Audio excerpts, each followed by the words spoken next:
Construction साइडमा जानुपर्छ भने कुन कुन कुरामा बढी ध्यान दिनुपर्छ, ती कुराहरू म गर्न चाहन्छु। अब मेरो अघिल्लो साथीले के कुरा भन्यो भन्दा मार्क्स पनि इम्पोर्टेन्ट छ, मार्क्स कसरी ल्याउने, टाइम म्यानेज कसरी गर्ने, त्यसपछि हाम्रो ब्रेनले कसरी काम गर्छ, ती कुराहरू गर्यो। अब म चाहिँ यो स्लाइड यो प्रेजेन्टेसन कसरी सुरु गर्न चाहन्छु भने मार्क्स नै सबैभन्दा इम्पोर्टेन्ट कुरा होइन, लर्निङ इम्पोर्टेन्ट कुरा हो। जस्तै उसले लर्निङका कुराहरू गर्यो, कसरी हामीले हाम्रो ब्रेनले कसरी काम गर्छ, कसरी हामीले चाहिँ इन्फर्मेसनहरू स्टोर गर्छौँ, long term memory short term मेमोरीका कुराहरू गर्यो होइन। तर सबै कुरा मार्क्स नै होइन, लर्निङ चाहिँ इम्पोर्टेन्ट कुरा हो, डेप्थ स्टडी इम्पोर्टेन्ट कुरा हो। र रिसर्च ह्याबिट्स, तपाईँलाई कुनै कुरा सिक्न मन छ भने त्यो कुरामा गहिरो अध्ययन गर्ने, फोकस्ड भएर गर्ने कि डिफ्युज, अघि साथीले कुरा गर्यो नि, एउटा कुनै कुरामा फोकस भएर गर्ने कि एकदम डिफ्युज तरिकाले होइन मजाले रिसर्च गर्ने, ती कुराहरू छन्। त्यसपछि अर्को एउटा इम्पोर्टेन्ट कुरा बीमा तपाईँले गर्नुपर्ने भनेको अघि नै पनि आयो त्यो कुरा, र यहाँ पनि मैले राखेको छु, वर्क इन टिम, राम्रो मान्छेसँग सङ्गत गर्ने, राम्रो मान्छेसँग काम गर्ने, राम्रो मान्छेकोसँग ग्रुप बनाउने।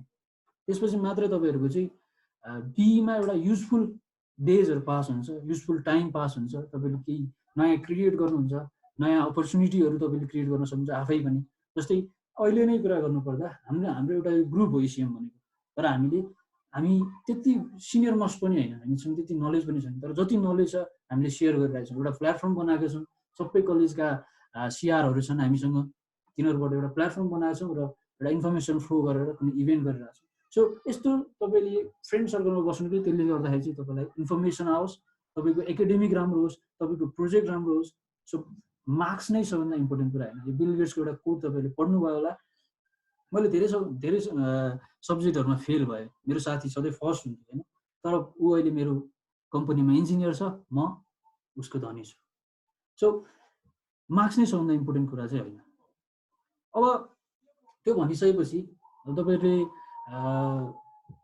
बी पछि के कुराहरूमा तपाईँहरूको रुचि रहन सक्छ, अहिलेदेखि के प्लान गर्नुभएको छ, त्यसलाई केही सिम्पल गर्ने मैले प्रयास गर्छु। फर्स्टमा छ कन्सल्टेन्सी, एनजिओ, आइएनजिओ। तपाईँहरू सुरुमा कहाँ जानुहुन्न त? एउटा कन्सल्टेन्सीमा काम गर्न सक्नुहुन्छ। तपाईँलाई अटोक्याड मजाले चलाउन आउँछ भने, मैले सफ्टवेयरको कुरा गरेँ, अटोक्याड मजाले चलाउन आउँछ भने तपाईँ कन्सल्टेन्सीमा इजिली बिक्न सक्नुहुन्छ। त्यस्तै एनजिओ, आइएनजिओजमा तपाईँलाई रिपोर्ट राइटिङहरू राम्रोसँग थाहा छ, कि रिसर्च गर्नुभएको छ, कुनै फिल्डमा जानुभएको छ भने एनजिओ, आइएनजिओमा काम गर्न सक्नुहुन्छ। त्यस्तै अर्को कुरा भनेको कन्स्ट्रक्सन साइट। कन्स्ट्रक्सन साइटमा हामी के भएर जान्छौँ त? बेसिकल्ली जाने भनेको हामी साइट इन्जिनियर भएर कन्स्ट्रक्सन साइटमा जान्छौँ। र अर्को केही मानिसहरूको मानसिकता के हुन्छ भने मलाई केही काम गर्न मन छैन होइन, बाहिरतिर काम गर्न मन छैन, म पढ्छु, लोकसेवा गर्छु। लोकसेवाको एउटा एक किसिमको भूत हुनसक्छ। सो लोकसेवा पनि एउटा राम्रो अपर्च्युनिटी हो। तपाईँहरूले जब तपाईँहरू फ्रेस हुनुहुन्छ, तपाईँहरू 4 वर्ष मजाले बिई पढ्नुहुन्छ, मार्क्स पनि धेर थोर राम्रै ल्याउनुहुन्छ भने लोकसेवाको लागि इमिडिएट प्रिपेयर गर्नुभयो भने तपाईँलाई एकदमै सजिलो। त्यसको बारेमा म केही भन्छु। त्यसपछि मास्टर, र अब मलाई काम गर्न मन छैन, म सिधै पहिला सुरु चाहिँ बिई सघाउँछु, त्यसपछि म मास्टर गर्न चाहन्छु भन्यो भने मास्टर गर्ने के उपाय छन् त, ती कुराहरू म गर्छु। सुरुमा जाउँ कन्सल्टेन्सी। कन्सल्टेन्सीमा मैले अघि नै पनि भने सुरुमा तपाईँहरू के गर्नुहुन्छ? ड्राफ्टर, अटोक्याड, म्युनिसिपल म्यापहरू बनाउनुहुन्छ। कुनै प्रोजेक्ट कन्सल्टेन्सीमा के काम आउँछन्? कुनै प्रोजेक्टको डिपिआर बनाउन आउन सक्छ, कुनै प्रोजेक्टको ड्रइङहरू बनाउन आउन सक्छ, कुनै प्रोजेक्टको डिजाइन गर्न आउन सक्छ। सो तपाईँहरूलाई अटोक्याड आउँछ, अटोक्याड आयो भने तपाईँले ड्रइङ गर्न मजाले सक्नुहुन्छ। त्यसपछि तपाईँलाई स्याप, इट्याप जस्ता सफ्टवेयरहरू मोडलिङ गर्न, वर्षको रिपोर्टै बनाउनु परेन, मोडलिङ गर्न, त्यसपछि त्यसलाई डिजाइन रन गर्न आउँछ भने तपाईँहरू त्यो पनि गर्न सक्नुहुन्छ। अर्को भनेको कन्सल्टेन्सीमा गइसकेपछि तपाईँहरू सर्भेयर हुने चान्स धेरै हुन्छ। जस्तै कन्सल्टेन्सीमा के हुन्छ? डिपिआर बनाउन आउँछ, त्यसपछि त्यो साइडमा गएर सर्वे त गर्नु पर्यो। डिफ्रेन्ट खालको सर्वे हुनसक्छ। मेनली नेपालमा चलेको भनेको टोपोग्राफी सर्वे। अहिले टोटल स्टेसन हरेक कन्सल्टेन्सीसँग हुन्छ, हरेक कन्स्ट्रक्सन कम्पनीसँग हुन्छ। सो तपाईँहरूले सर्वेयरको रूपमा तपाईँहरू जान सक्नुहुन्छ। सो बेसिक आइडियाहरू, कसरी टोटल स्टेसन चलाउने रहेछ, कसरी त्यसको सेन्ट्रल लेभलिङ कसरी गर्ने हो, ती कुराहरू तपाईँले बेसिक रूपमा हेर्दै जानुहोस्। अब हामीले गर्न त बीईको 4th सेममा सर्वे गरेका छौँ होइन, तर त्यसले नपुग्न सक्छ। तपाईँहरू फाइनल सेममा पुगिसक्दाखेरि ती कुराहरू बिर्सिन सकिन्छ। ती कुराहरू चाहिँ एकचोटि रिकल गर्ने प्रयास गर्नुहोस्। त्यसपछि एनजिओ, आइएनजिओको इन्टर्नको रूपमा तपाईँहरू जान सक्नुहुन्छ। सो मैले अब तपाईँहरूलाई के बढी फोकस गर्नुहोस् त, म के सजेस्ट गर्छु भने तपाईँहरू AutoCAD र माइक्रोसफ्ट अफिसको प्याकेज त्यो चाहिँ तपाईँहरूले एकदमै राम्रोसँग सिक्नु होला। त्यो तपाईँहरूले सिक्नुभयो भने चाहिँ तपाईँहरूलाई एकदमै सजिलो हुन्छ। चाहे तपाईँ कन्सल्टेन्सीमा जानुहोस्, चाहे तपाईँ एनजिओमा जानुहोस्, चाहे तपाईँ आइएनजिओमा जानुहोस्। र अब तपाईँहरूलाई स्याप चलाउन आउँछ, स्ट्याट चलाउन आउँछ, इट्याप चलाउन आउँछ भने तपाईँहरूलाई एउटा राम्रो प्लस पोइन्ट हुनसक्छ। र यसमा चाहिँ अब कन्सल्टेन्सीमा अब गएर कति छ त, स्यालेरी कति छ भन्ने कुराहरू आउन सक्छ। कन्सल्टेन्सीमा मिनिमम स्यालेरी हुन्छ, तर तपाईँहरूको अलिकति रेपुटेसन हुनसक्छ, किनभने तपाईँले कुनै कुरा डिजाइन गर्नुहुन्छ, कुनै बिल्डिङको डिजाइन गर्न सक्नुहुन्छ, अथवा तपाईँले सर्वे गर्न सक्नुहुन्छ होइन। सर्वे गर्न जाँदा पनि तपाईँको एउटा छुट्टै हुन्छ। जस्तै एउटा रोडको सर्वे गर्न तपाईँ जानुभयो भने इन्जिनियर आएछन् होइन, एक किसिमको रेपुटेसन त्यहाँ पनि हुन्छ। तर गाह्रो हुन्छ, सर्वे गर्न गाह्रो चाहिँ हुन्छ। तर यसो भनिरहँदाखेरि तपाईँहरूको त्यो जुन एक किसिमको रेपुटेसन छ त्यो चाहिँ तपाईँहरूको हाई नै हुन्छ। जस्तै तपाईँले एउटा रोड डिजाइन गर्नु, 4 किलोमिटरको रोड तपाईँले डिजाइन गर्नु, तपाईँलाई एसडब्ल्यू रोड चलाउन आउँथ्यो, तपाईँले फाइनल इयर प्रोजेक्टमा एसडब्ल्यू रोड गर्नुभयो र तपाईँले एउटा प्र्याक्टिकल 4 किलोमिटर रोड, जस्तै पूर्व पश्चिम हाइवेको अथवा त्यसका सब्सिडियरी रोडहरूको 4 किलोमिटर रोड चाहिँ डिजाइन गर्नुभयो भने तपाईँको छुट्टै प्रेस्टिज हुन्छ। तपाईँले त्यसलाई फेसबुकमा राख्नुहोस्, तपाईँले त्यसलाई एडभर्टाइज गर्नुहोस्, तपाईँको छुट्टै प्रेस्टिज हुनसक्छ। सो अब मेजर वर्क्स मैले अघि पनि भने सर्वे, तपाईँहरू सर्वे गर्नको लागि तपाईँहरूले सिक्नुहोस्, टोटल स्टेसनका कुराहरू, बेसिक कुराहरू सिक्नुहोस्, त्यसका कम्पोनेन्ट्सका कुराहरू, बेसिक कुराहरू सिक्नुहोस्। त्यसपछि म्युनिसिपल ड्रइङ हुन्छ, मैले अहिले पनि भने AutoCAD तपाईँले राम्रोसँग चलाउन आउँछ भने सुरुमा तपाईँले गर्ने म्युनिसिपल ड्रइङ नै हो। त्यसपछि एस्टिमेसन, अब हामीले बिल्डिङ प्रोजेक्टहरू गरिरहँदाखेरि अथवा एस्टिमेसन गर्दा छुट्टै कोर्स नै छ, तपाईँहरूले एस्टिमेसन चाहिँ मजाले सिक्नुभयो भने त्यसमा तपाईँहरूले मजाले गर्न सक्नुहुन्छ। र भ्यालुएसन त्यति हामीलाई सिकाइँदैन, भ्यालुएसनका केही प्रिन्सिपलहरू, केही फर्मुलाहरू हामीले सिकेका हुन्छौँ, तर प्र्याक्टिकल लाइफमा अलिकति डिफ्रेन्ट हुनसक्छ। तर तपाईँहरूले एस्टिमेसन मजाले गर्न जान्नुभयो भने भ्यालुएसन गर्न केही प्रब्लम छैन। एउटा गभर्मेन्ट रेट हुन्छ, एउटा मार्केट रेट हुन्छ, त्यसैलाई चाहिँ एभरेज गरेर चाहिँ हामीले चाहिँ भ्यालुएसन जनरली नेपालमा गर्ने त्यही नै हो। र अरू डिफ्रेन्ट कुराहरू पनि हुनसक्छ। सो यी कुराहरू मेनली कन्सल्टेन्सीमा हुने गर्छ। अब जाउँ कन्स्ट्रक्सन साइटमा जाने भनेको as a site engineer mainly जति पनि तपाईँहरू सक्नुहुन्छ र इमिडिएट कम्पनीले तपाईँलाई अफर गर्छ भने साइट इन्जिनियरको रूपमा अफर गर्छ, अथवा तपाईँहरू अलिकति बढी BOQ र BBSमा तपाईँहरू खेल्न सक्नुहुन्छ, तपाईँलाई त्यसको नलेज छ भने तपाईँहरू बिल इन्जिनियरको रूपमा पनि काम गर्न सक्नुहुन्छ। अब यसमा सबैभन्दा इम्पोर्टेन्ट मैले रातो लाएर यहाँनिर गरेको छु, सबैभन्दा इम्पोर्टेन्ट भनेको के हो त, रिडिङ ड्रइङ। हामीलाई यो कुरा सिकाइँदैन। हामीलाई बिल्डिङ ड्रइङमा अलिकति कुरा 4th सेममा त्यो सिकाइन्छ, तर त्यो त्यति इनफ छैन। हामी जब BE पास गरेर फिल्डमा जान्छौँ, तपाईँ यसो ड्रइङ हेर्छौँ, कम्बाइन्ड फुटिङका कुराहरू छन्, त्यहाँनिर 4 लेग स्टिरअप्सका कुराहरू हुन्छन्। सो ड्रइङहरू तपाईँहरूले नेटबाट डाउनलोड गरेर हेर्न सक्नुहुन्छ। कतिपय ड्रइङहरूबाट धेरै आइडियाहरू पनि आउँछ। र यो भनेको के रहेछ, त्यो ड्रइङ हेरिसकेपछि त्यसलाई 3Dमा कसरी लाने होला, 3D भन्दा पनि भिजुअलाइजेसन भन्छु म त्यसलाई भिजुअलाइज कसरी गर्ने, ती कुराहरू भयो भने एकदमै इम्पोर्टेन्ट। तपाईँलाई ड्रइङ रिड गर्नै आउँदैन भने तपाईँहरू साइट इन्जिनियर कसरी हुनुहुन्छ। साइटमा गएर तपाईँहरूले लेबरलाई इन्स्ट्रक्सन दिनुपर्ने हुन्छ। सो रिडिङ ड्रइङ एकदमै इम्पोर्टेन्ट कुरा हो। तपाईँहरू म के सजेस्ट गर्छु भने तपाईँहरूले नेटबाट एटलिस्ट 10 वटा ड्रइङहरू डाउनलोड गर्नुहोस्। AutoCAD ड्रइङहरू बिल्डिङको हुनसक्छ, हाइड्रो पावरको हुनसक्छ, त्यो ड्रइङहरू एकचोटि हेर्नुहोस् सर, त्यसमा भएका कम्पोनेन्टहरू के रहेछन् ती कुराहरू हेर्नु, त्यसले धेरै नै तपाईँहरूलाई फ्रुटफुल तपाईँको रिजल्ट आउन सक्छ पछि। अर्को भनेको तपाईँहरू जब निस्किनुहुन्छ, तपाईँहरूलाई इन्टरभ्यूमा कन्स्ट्रक्सन कम्पनीहरूले बोलाउन सक्छ, त्यसमा तपाईँलाई सोध्ने के हो त, टेस्ट प्रोसिजरहरू, मेनली टेस्ट प्रोसिजरहरू, त्यसपछि मेजरमेन्टका कुराहरू, इस्टिमेसनका कुराहरू, बिलका कुराहरू, BOQका कुराहरू, BBSका कुराहरू। हामीलाई BBS सिकाइँदैन, यो सिकाउनु पर्छ। मैले एउटा ट्रेनिङ पनि अर्गनाइज गरेको थिएँ BBSको बारेमा, तर यो हाम्रो BEमा यो सिकाइँदैन, कहीँ पनि छैन BBS भनेर। तर यो प्र्याक्टिकल फिल्डमा कति इम्पोर्टेन्ट छ त्यो एउटा साइट इन्जिनियर मात्र थाहा हुन्छ। सो सायद अब निकट भविष्यमा हामीले BBS र BOQ अनि कन्ट्र्याक्ट यी कुराहरूका बारेमा अर्को एउटा ट्रेनिङ सेसन राख्नेछौँ। आशा छ त्यो पनि तपाईँहरूले एटेन्ड गर्नुहुनेछ। अब यसमा अब यति ठुलो काम गर्नुपर्ने रहेछ, साइटमा जानुपर्ने रहेछ, बिहान 7 बजीदेखि खट्नुपर्छ, त्यसको स्यालेरी कति छ त, हामीलाई एउटा प्रश्न त्यो आउन सक्छ होइन।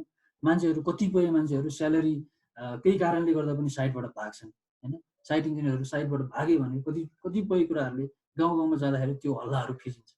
तपाईँलाई कतिको थाहा छ, तर म एज अ साइट इन्जिनियर पनि मैले 1.5 वर्ष काम गरे होइन, मानिसहरूले त्यसरी पनि भन्ने गर्छन्। सो एभरेज स्यालेरी हुन्छ तपाईँहरूको मिनिमम तपाईँहरूलाई 35,000बाट सुरु हुन्छ, त्यसपछि अप टु 50,000सम्म तपाईँहरूलाई इनिसियल्ली कुनै पनि कम्पनी, राम्रो कम्पनीले दिन सक्छ। तपाईँहरूको एकाडेमिक, तपाईँहरूको रिसर्च, तपाईँहरूको नलेज, तपाईँहरूको इन्टरभ्यू पर्फर्मेन्स, ती कुराहरूबाट। सो तर ड्युटिज भने एकदमै बढी हुन्छ। अब ड्युटिज अफ साइट इन्जिनियरको कुरा गर्नुपर्दा सुरुमा साइटमा के भइरहेका छन् त्यसको सुपरभाइज गर्ने र साइटमा गर्नुपर्ने कुराहरू ड्रइङ रिड गर्ने, ड्रइङ रिड गरेर त्यो साइटमा चाहिँ इन्स्ट्रक्सन दिएर त्यसलाई एप्लिकेबल बनाउने। त्यसपछि वर्क एन्ड मेटेरियल सेड्युलिङ, तपाईँहरूको साइटमा कुन कुन मेटेरियलहरू आए, कुन कुन कामहरू गर्न बाँकी छन्, ती कुराहरूको सेड्युलिङ गर्नुपर्छ। त्यसपछि डेली प्रोग्रेस रिपोर्ट, तपाईँहरूले डेली प्रोग्रेस रिपोर्ट बनाउनुपर्छ, साथसाथै मन्थली प्रोग्रेस रिपोर्ट पनि बनाउनुपर्छ। र survey and field test, field टेस्टहरू एकदमै इम्पोर्टेन्ट हुन्छ। जस्तै एउटा मैले यहाँ पिक्चर राखेको छु, सर्वेइङ कस्तो त भन्दा तपाईँको ठुलो साइट छ भने त्यहाँनिर लेभल मेसिनबाट चेक गर्नुपर्ने हुनसक्छ, तपाईँहरूले कति लेभल खन्ने, कति लेभलमा माटो फिल गर्ने, ती कुराहरू हुनसक्छ।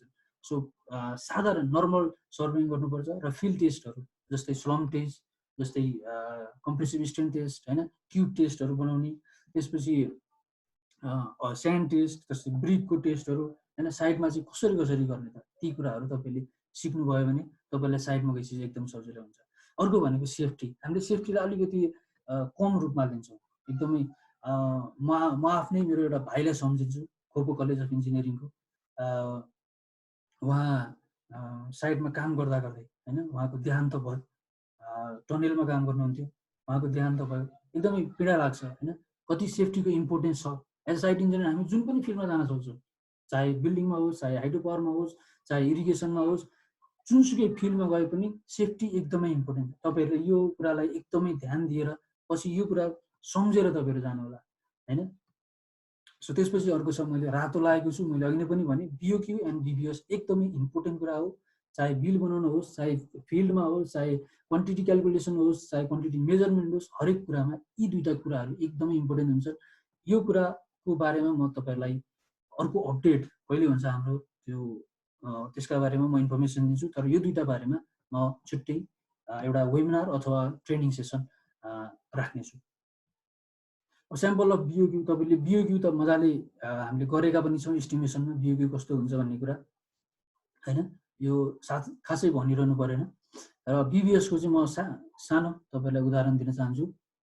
बिबिएसमा के हुन्छ त, बिबिएस भनेको खास के हो त, बिबिएस भनेको कन्स्ट्रक्सन फिल्डमा गइसकेपछि बार बेन्डिङ सेड्युल, तपाईँले डन्डीलाई कति काट्ने, कति बङ्ग्याउने, डन्डीलाई वेस्टेज हुन कसरी नदिने, डन्डीलाई म्याक्सिमम सदुपयोग कसरी गर्ने, ती कुरा भनेको बिबिएस। बिबिएस भनेको एउटा एरेन्जमेन्ट अफ बार्स हो, म त्यसो भन्छु। र तपाईँ ड्रइङ हेर्नुहुन्छ, ड्रइङ हेरेपछि तपाईँले बिबिएस बनाउनुहुन्छ।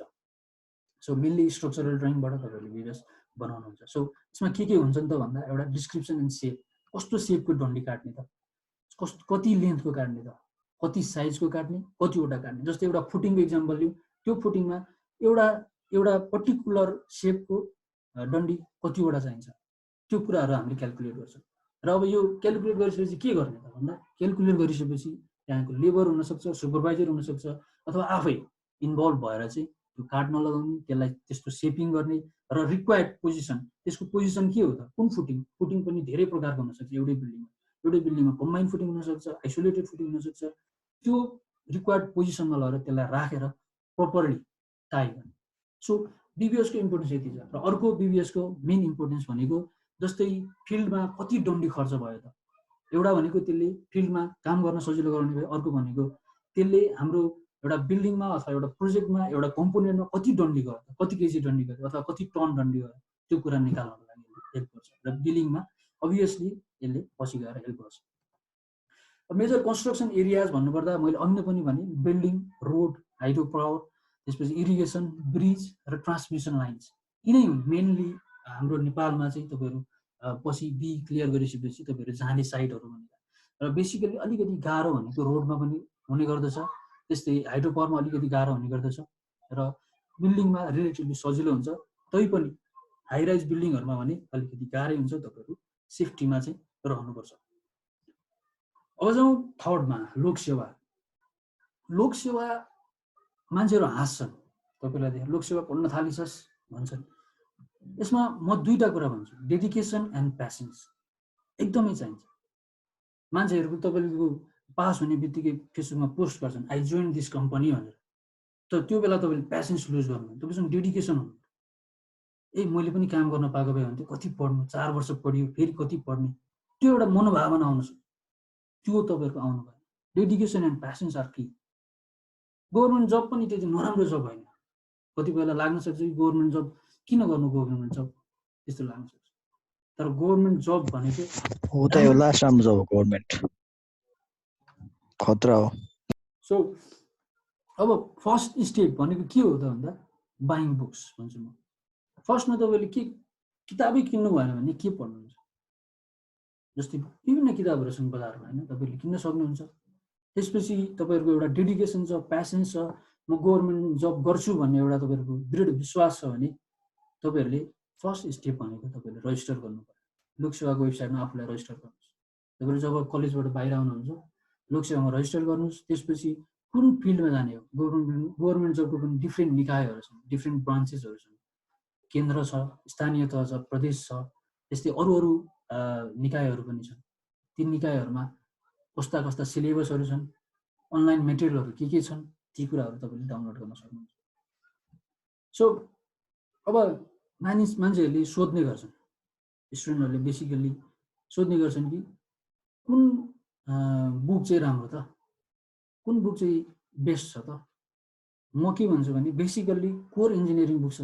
तपाईँले कतिपयले किन्नु भएको होला, कतिपयले किन्नु भएको छैन होला, तर कोर इन्जिनियरिङ बुक्सहरू जति पनि छन् ती नै एकदमै इम्पोर्टेन्ट छन्। त्यसपछि अरू बजारमा थुप्रै बुकहरू छन्, डी प्रसादको बुक छ, मधुकर बस्नेतजीको बुक छ, अब्जेक्टिभ र सब्जेक्टिभ बुकहरू तपाईँले कलेक्ट गर्न सक्नुहुन्छ। त्यसपछि एउटा इन्डियन बुक, तपाईँहरू अलिकति प्यासनेट भएर तपाईँहरू लोकसेवामा म जान्छु नै भन्नुहुन्छ भने एउटा इन्डियन अब्जेक्टिभ बुक राख्नुभयो भने त्यसले तपाईँलाई एकदमै हेल्प गर्छ। र अर्को एउटा तपाईँलाई थाहा हुनसक्छ, कतिपयलाई थाहा नहुनसक्छ, indiabooks.com भन्ने एउटा वेबसाइट छ। त्यो वेबसाइटमा तपाईँहरू गयो भने त्यहाँनिर तपाईँले डिफ्रेन्ट टपिकको, जस्तै हामीले इन्जिनियरिङमा पढेका लगभग सबै सब्जेक्टहरूको चाहिँ मजाले चाहिँ टेस्टहरू गर्न सक्नुहुन्छ। त्यसमा क्वेसनहरू राखिएका छन् डिफ्रेन्ट। अब एउटा कुनै पनि एउटा टपिकको 400-500 क्वेसनहरू राखिएका छन्, त्यो चाहिँ तपाईँहरूले मजाले गर्न सक्नुहुन्छ। त्यसबाट एकदमै तपाईँहरूको लोकसेवाको लागि अब्जेक्टिभको लागि चाहिँ ठुलै प्रिपेयर त्यसबाट हुन्छ। अब त्यसपछि मास्टर र एब्रोडको कुरा गर्छु म। Continue study is always better होइन। म के भन्छु भने कतिपयको त्यो मानसिकता हुनसक्छ, म अब काम गर्न चाहन्न, म मास्टर सघाउँछु त्यसपछि मात्रै म काम गर्छु, अथवा म विदेश गएर काम गर्न चाहन्छु, त्यो कुराहरू विदेश गएर म काम पनि गर्छु साथसाथै म पढ्छु पनि, त्यो कुराहरू हुनसक्छ। र अब विदेशमा गएपछि अलिकति स्ट्रगल गर्नुपर्छ, त्यो आफ्नो ठाउँमा छ। मेरो अरू साथीले फेरि भन्ने छ ती कुराहरू, उसालले अब एब्रोडको बारेमा भन्ने छ। र अर्को एउटा कुरा के छ भन्दा मास्टर नेपालमा मास्टर पढ्नको लागि टियु पियुका कलेजहरू छन्, तर म सजेस्ट गर्छु पुल्चोकमा पढ्नुहोस्। पुल्चोकमा पढ्यो भने अलिकति बेनिफिसियल हुन्छ तपाईँहरूको फ्युचरको लागि, तपाईँहरूको रिपुटेसनको लागि, तपाईँहरूको रेफरेन्सेसको लागि अलिकति बेनिफिसियल हुन्छ। तर अरू कलेजमा पनि पढ्न नसकिने भने होइन। तर आइयुईको मास्टर इन्ट्रान्स अलिकति गाह्रो हुन्छ, कम्पिटिसन त्यसमा हाई नै छ। र थोरै म त्यसको मास्टर कस्तो छ त नेपालमा आइयुईको भन्ने कुरा भन्न चाहन्छु। मेनली यी 9वटा कोर्सहरू चाहिँ पुल्चोकले गरेको छ। त्यसमा climate change, construction management, disaster risk management, earthquake engineering, structure engineering, transportation engineering, त्यसपछि जियोटेक, वाटर रिसोर्स र हाइड्रोपावर भर्खरै थपेको नयाँ कोर्स हो। सो यी कुराहरू छन्। अब तपाईँलाई कुन फिल्डमा चाहिँ आफूलाई इन्ट्रेस्ट छ त्यो फिल्डमा तपाईँहरू चाहिँ गएर चाहिँ मजाले चाहिँ कोर्सहरू लिन सक्नुहुन्छ होइन। र अब कस्तो छ त एडमिसनमा टोटल तपाईँहरूको 20 सिट छ हरेकमा। जस्तै मैले अहिले यहाँ माथि देखाएँ, जस्तै क्लाइमेट चेन्ज, जस्तै अर्थक्वेक इन्जिनियरिङ, जस्तै स्ट्रक्चर इन्जिनियरिङ, त्यसमा चाहिँ हरेकमा चाहिँ 20 जनालाई पढाउँछ आइयुईले। सो त्यसमा के हुन्छ, इन्ट्रान्स इक्जाम चाहिँ फागुनमा हुने गर्दछ र एडमिसन के हुन्छ मेरिट लिस्ट अनुसार हुन्छ, जसको ऱ्याङ्क माथि छ ऊ चाहिँ एडमिसन हुन पाउँछ। र तपाईँहरूले एप्लिकेसनहरू चाहिँ iui.edu.np को इन्ट्रान्स भन्ने वेबसाइटमा तपाईँले मजाले पाउन सक्नुहुन्छ। ती कुराहरू पनि त्यसको ब्रोसरहरू आइरहेको हुन्छ, त्यो कुराहरू तपाईँले फाइनल इयरमा हुँदाखेरि हेर्नुभयो भने तपाईँलाई त्यसले अभियसली हेल्प गर्छ। सो टोटल इन्टेक भनेको 20 भयो। रेगुलर मेरिट, अब यसलाई रेगुलर मेरिट 5 जना हुन्छ। त्यसपछि आइओई रिजर्भ भनेको आइओई को फ्याकल्टीहरू त्यहाँका स्टाफहरूको लागि 1 जना रिजर्भ गरिदिएको हुन्छ। र फुल फी भनेको पुरै पैसा तिरेर तपाईँले 6 जनाले त्यो कोटा पाउँछ। त्यसपछि 8 जना भनेको स्पोन्सर। अब त्यसको के छ त प्राइस म देखाउन चाहन्छु त्यो। ओके, अब जनरली के छ भन्दा स्पोन्सर्डमा तपाईँलाई 6 लाख रुपियाँ जति लाग्छ र फुल फीमा त्यसको हाफ लाग्छ। र रेगुलरमा त तपाईँहरू लगभग फ्रीमा पढे जस्तै हो। 5 जनाले चाहिँ त्यसरी पढ्न पाउनुहुन्छ। र फुल फीमा लगभग 3 लाख जति लाग्छ र स्पोन्सरमा चाहिँ 6 लाख जति लाग्छ। सो यसरी चाहिँ आइओईमा चाहिँ यी कोर्सहरू चाहिँ पढाइन्छन्। अब मेरो सजेसन के छ त भन्दा तपाईँहरू सुरुमा कन्सल्टेन्सीमा काम गर्नुहोस्। कुनै सानै कन्सल्टेन्सी किन नहोस्, एउटा ड्रइङ ड्राफ्टिङ गर्ने कन्सल्टेन्सीमा काम गर्नुहोस्। त्यसपछि तपाईँहरू कन्स्ट्रक्सन साइडमा जानुहोस्। तपाईँहरू कन्सल्टेन्सीमा काम गरिसकेपछि तपाईँहरूलाई के हुन्छ त भन्दा नलेज हुन्छ। तपाईँहरूलाई ड्रइङको नलेज हुन्छ, त्यसपछि डिजाइनको नलेज हुन्छ। र कन्स्ट्रक्सन साइडमा गइसकेपछि त्यो ड्रइङ गरेका कुराहरू कसरी एप्लिकेबल हुने रहेछ त त्यो कुराहरू तपाईँले मजाले बुझ्नुहुन्छ। सो कन्सल्टेन्सीमा सुरुमा काम गर्नुहोस्, त्यसपछि कन्स्ट्रक्सन साइडमा जानुहोस्, चाहे त्यो सानो होस् चाहे त्यो ठुलो होस्। त्यसपछि अब तपाईँहरू कन्स्ट्रक्सन साइडमा 1-2 वर्ष मजाले काम गरिसकेपछि ल ठिक छ, मैले केही इन्जिनियरिङका कोर कुराहरू बुझेँ, ड्रइङका कुराहरू, डिजाइनका कुराहरू, त्यसपछि फिल्डमा एप्लिकेबल भएका कुराहरू मैले बुझेँ। अब मलाई लोकसेवा लड्नु छ भन्ने त्यो एउटा आउन सक्छ। होइन म लोकसेवा पढ्दिनँ भन्नुहुन्छ भने तपाईँ कन्स्ट्रक्सन फिल्डमै अगाडि बढ्न सक्नुहुन्छ। तपाईँ प्रोजेक्ट म्यानेजर बन्न सक्नुहुन्छ, तपाईँ डिरेक्टर बन्न सक्नुहुन्छ, तपाईँ म्यानेजिङ डिरेक्टर बन्न सक्नुहुन्छ। डिफ्रेन्ट हुनसक्छ। सो तर मेरो सजेसन चाहिँ कन्स्ट्रक्सन साइडमा काम गरिसकेपछि तपाईँहरू सधैँ त्यहीँ बस्नुपर्छ भन्ने छैन। तपाईँहरू लोकसेवा पढ्न सक्नुहुन्छ। त्यसपछि मास्टर पढ्नको लागि तपाईँहरूले गभर्मेन्टले स्कलरसिप दिन्छ। तपाईँ लोकसेवा नाम निकाल्नुहोस्, तपाईँलाई गभर्मेन्टले स्कलरसिप दिन्छ। त्यो स्कलरसिपबाट तपाईँ विदेश पनि जान सक्नुहुन्छ। सो त्यो अपर्च्युनिटिजहरू छन्। यसरी तपाईँहरूले एउटा क्रमबद्ध आफ्नो प्लान बनाउनु भयो भने राम्रो हुन्छ। र लास्टमा म सबैलाई धन्यवाद भन्छु। र यो प्रेजेन्टेसन यहाँ सकिएको छ। अब मसँग अलिकति टाइम चाहिँ छ, त्यसको लागि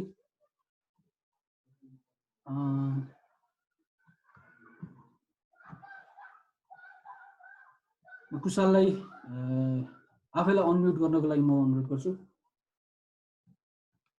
र म कसैलाई एकजनालाई अनम्युट गर्छु। केही क्वेसन छ भने सोध्नु होला। कुशाल कसैलाई अनम्युट गर्न सक्छौ तिमीले? जस्तै फर्स्टमा हुनुभएको केशव भट्टजीलाई अनम्युट गर्ने। ओके, विकेश कोजु नमस्कार।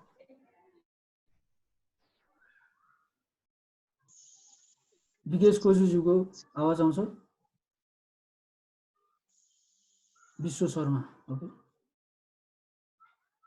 यसको पीडीएफ पाउँछ किन आजको? ओके, यसको हामीले भिडियो नै हाल्छौँ हैन, पीडीएफ पनि हामीले तपाईलाई दिन सक्छौँ है त। ए ल ल ठीक छ, ओके धन्यवाद।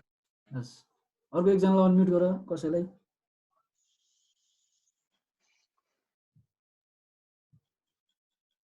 यो अलिकति टेक्निकलिटी अलिकति गाह्रो नै छ यसमा हैन। त्यसको लागि अब हामी तपाईलाई कोअपरेट गर्नको लागि अनुरोध गर्छौँ। भीमजी के छ तपाईको? केही भएन जस्तो छ। कुशल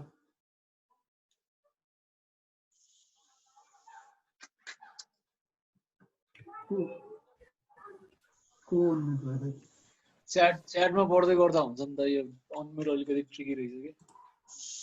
ओके, त्यो पनि ठिकै हो। तपाईहरु च्याटमा पठाउन सक्नुहुन्छ।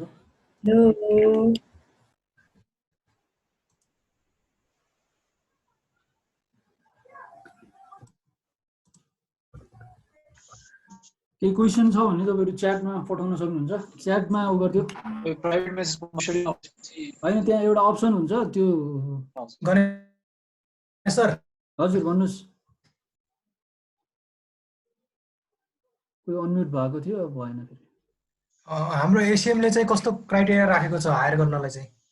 ओके, एसीएम को कुरा गर्नुपर्दा अहिले हामीले चाहिँ नर्मल्ली यही ट्रेनिङ मात्र गरिरहेका छौँ। अहिले हामीले हायर गरेका छैनौँ। हामी पनि भर्खरै स्टार्टअप कम्पनी हो, 1 वर्ष भयो रजिस्टर भएको। तर हाम्रो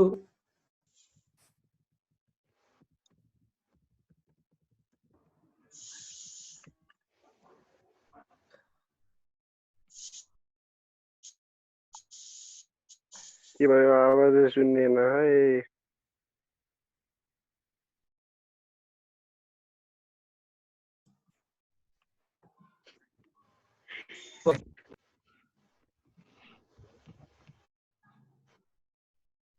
नमस्कार है फेरि अब सुन्नु होला सायद कुशल सुनिरहेछ ओके हामीले हायर गरेका छैनौँ अहिले चाहिँ र हाम्रो एउटा एकजना लास्टमा वक्ता आउनुहुन्छ है म पनि अलिकति त्यस्तै भएर आफ्नो फिल्डमा त्यति जम्न सकिरहेको छुइनँ भनौँ मैले सोचेको जस्तो जुन प्लान गरिरहेको थिएँ त्यो गर्न सकिरहेको छैन तर म तपाईँहरूलाई रेफरेन्स गर्न सक्छु त्यसपछि तपाईँहरूलाई हाम्रै engineeringhelpline.com भन्ने खुलेको छ उहाँहरूले बिस्तारै काम गर्न थाल्नु भएको छ त्यसमा तपाईँहरूलाई इन्भल्भ गराउन सक्छौँ बिस्तारै सो कनेक्ट भइरहनु होला हामीसँग एसिएमसँग र इन्जिनियरिङ हेल्पलाइनसँग त्यो भन्न चाहन्छु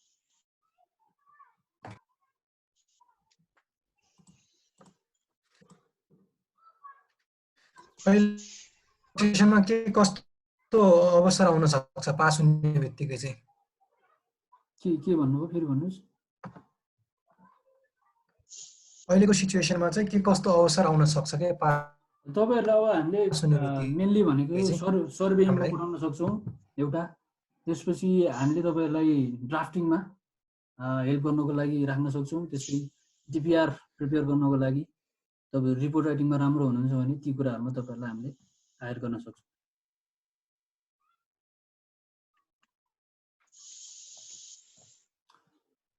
कति टाइम छ कुशल अपडेट 3.5 मिनट बाँकी छ ओके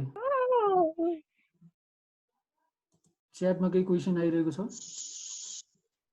फ्रेसरको लागि के छ सर भन्नुभएको छ ओके इन्टर्नसिप भइदिया भए चाहिँ बेटर हुन्थ्यो नि त जब स्योर हुन्थ्यो अब इन्टर्नसिप कलेजहरुमा ल्याउनको लागि चाहिँ के गर्न सकिन्छ ओके हो अब खासमा अब तपाईले एकदम राम्रो क्वेसन सोध्नुभयो हैन हामीले खास हाम्रो मेन मोटिभ नै त्यही छ एसिएम जब हामीले सुरु गर्यौं त्यसपछि कलेजको सबै सिआरहरु अब तपाईलाई कतिलाई थाहा हुन सक्छ कतिलाई नथाहा हुन सक्छ हामीसँग चाहिँ सबै कलेजको चाहिँ कलेज रिप्रेजेन्टेटिभ हुनुहुन्छ के सो हाम्रो एउटा प्लानै त्यही छ अब बिस्तारै हामी त्यो प्लानमा गइराछौँ हामी भर्खरै 2 वर्ष भयो हामीले 3 वर्ष लगभग अराउन्ड 2.5 जति भयो हामीले यसरी चाहिँ प्रोग्रामहरु सञ्चालन गर्न थालेको र हाम्रो प्लानै त्यही हो हामीले के गर्न खोज्दैछौँ भन्दा एक्टिभ स्टुडेन्ट जति पनि अब सबैजना होइन सबैजनाले चाहिँ चाहन्छन् भन्ने छैन के तर कोही यस्तो हुन्छन् कि मलाई यस्तो अपर्च्युनिटी भइदिएको भए राम्रो हुन्थ्यो मलाई यस्तो अपर्च्युनिटी पाइदिएको भए राम्रो हुन्थ्यो इन्टर्नमा मलाई इन्भल्भ गराइदिएको भए राम्रो हुन्थ्यो भन्ने हुन्छ सो त्यो हाम्रो प्लान छ बिस्तारै हामी त्यसमा वर्कआउट गर्दैछौँ कसरी हामीले कन्स्ट्रक्सन कम्पनीहरूलाई कसरी लिङ्कअप गराउने होइन त्यो कुराहरू हुँदैछ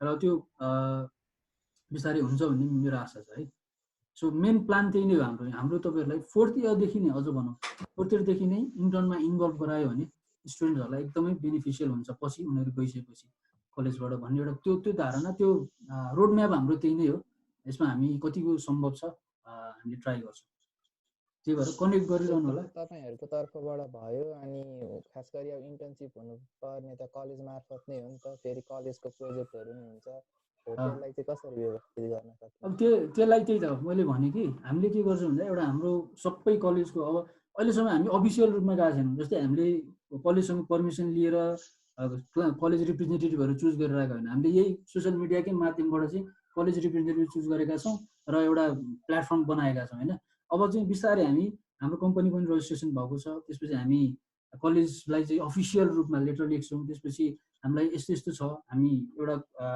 क्लोज ग्रुप बनाएर होइन काम गर्न चाहन्छौँ भनेर हामीले अफिसियल्ली गयौँ भने चाहिँ कलेजले पनि त्यो नाइ भन्दैन अर्को कुरा भनेको कलेजले आफै रिफर गर्न थाल्छ कि स्टुडेन्ट्सहरू सो प्रोजेक्टहरू हुन्छ तर त्यही पनि तपाईँहरूले सर्टेन टाइम विकको अब 2 to 3 आवर्स तपाईँले दिन किन नसक्नु मजाले सकिन्छ सो टाइम म्यानेजमेन्ट भनेको आफूले गर्ने हो होइन र विकली 2 to 3 आवर्स दिन मजाले सकिन्छ जस्तो लाग्छ मलाई अरू कसैको कलेज भन्दा नि उसबाट हाम्रो अब ट्यु भएपछि ट्युबाटै करिकुलममै आएर आउनु पर्ने नि त कलेज रिक्वेस्ट गरेर त्यो चाहिँ अलिकति पोलिटिकल